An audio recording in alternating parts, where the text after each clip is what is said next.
High guys, welcome back to my channel Popy Ashmi. আশা করি সবাই ভালো আছো। আমি 3 তারিখের ভিডিওটা দিচ্ছি। আর 3 তারিখ ছিল রাজা আর মনীষার রিসেপশান। আর দুপুরবেলা আমরা খাওয়া দাওয়া করতে যাচ্ছি। আগের দিন যত রিচুয়ালস ছিল সব বাড়িতেই করেছিল। আর রিসেপশানের দুপুর আর রাত্রের বাড়ি ভাড়া নিয়েছে, লজ ভাড়া নিয়েছে, তাই সেখানেই আমরা যাচ্ছি। আমাকে এটা করে দে।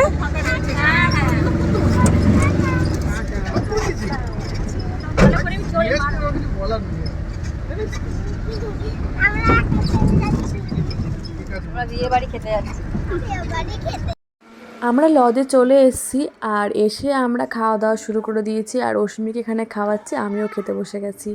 দুপুরে ভাত, ডাল, চিপস আর বাঁধাকপির তরকারি আর মাছ করেছিল। আর অশ্মির খাওয়া কমপ্লিট। হ্যাঁ হ্যাঁ, ও এটা একটা লাইটিং, তো ঠিক লাইটিং, একটা গণেশ ঠাকুরের লাইটিং। হ্যাঁ চলে আসো, তোমার হাতে লেগে যাবে, আউ হয়ে যাবে।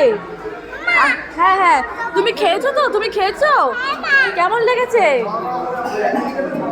আসলে বাবা এখানে খেতে বসে গেছে। তুই যা, আমি বাবার গাড়ি করে যাচ্ছি, ঠিক আছে? ফুল নিয়ে, চুলের ফুল নেবো, ফুল নিয়ে যাচ্ছি, ঠিক আছে? টাটা। অশ্মি দিদুনের সাথে পাঠিয়ে দিলাম বাড়িতে। আর আমি আর আমার হাজব্যান্ড চলে গেলাম ফুল নিতে। টাটকা ফুল নিতে কার না ভাল লাগে, আর দেখতেও খুব সুন্দর লাগে। ফুল এমনই একটা জিনিস যেটা টাটকা থাকলেই ভালো লাগবে, আর যখন শুকিয়ে যাবে তখন আর ভালো লাগবে না, তখন ফেলে দিতেই ইচ্ছা করবে। আমি নিয়ে নিলাম ফুল এখানে। আর ফুল আমি মাথায় দেবো রাত্রির বেলা, তাই ফুলটা নিয়ে নিয়েছি। ফুল নিয়ে বাড়ি চলে এসেছি।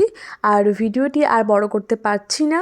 আর পরের দিন দেখাচ্ছি আমি একটা অন্য ভিডিওতে রিসেপশানে আমরা কি করলাম। আমাদের পাশে থাকো আর পপি অশ্মির পাশে থাকো। আজকের মতো টাটা, বাই বাই।